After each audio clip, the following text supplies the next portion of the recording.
હે સ્ત્રી, જગતમાં કોના માતા પિતાને ધન્ય છે તેવું સાંભળી એક તો જે ભગવાનનો ભક્ત થાય તે, બીજો દાતારી હોય તે, અને ત્રીજો શૂરવીર હોય તે.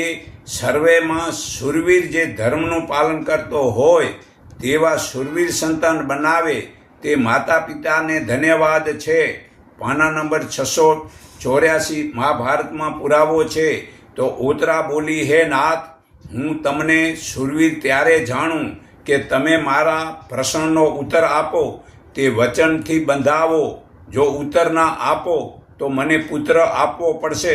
એટલે અભિમન્યુએ કહ્યું, બોલ, હું પ્રશ્નનો આપું તો તારે કંઈ હઠ ન કરવો. જો પ્રશ્ન જવાબ નહીં આપું તો પુત્ર આપીશ.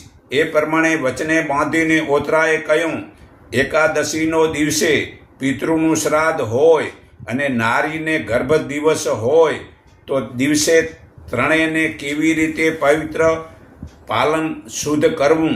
કારણ કે એકાદશીનો ઉપવાસ રાખવો જરૂરી છે ને શ્રાદ્ધ ભોજન કરવું એ જરૂરી છે. અને શ્રાદ્ધ ભોજન લઈને સ્ત્રીને ઋતુદાન આપવું જોઈએ. આ ત્રણેય કર્તવ્ય શુદ્ધ પવિત્ર થવા જોઈએ. માટે હે પતિ, વિવેકથી પ્રશ્નનો ઉત્તર કરો. એવું સાંભળી અભિમન્યુએ કહ્યું, એ સ્ત્રી ત્રણેય કાર્ય એકબીજાથી વિરુદ્ધ છે. હું હાર્યો, તું જવાબ દે. ત્યારે ઓતરા બોલી, હે નાથ, એકાદશીના ઉપવાસ કરવો જરૂરી. તેમાં શ્રાદ્ધ ભોજન ખાલી આમ સૂંઘી લેવાથી ભોજન કર્યા બરાબર ગણાય છે અને તેથી ઉપવાસનું પણ કર્મ શુદ્ધ રહી જાય છે.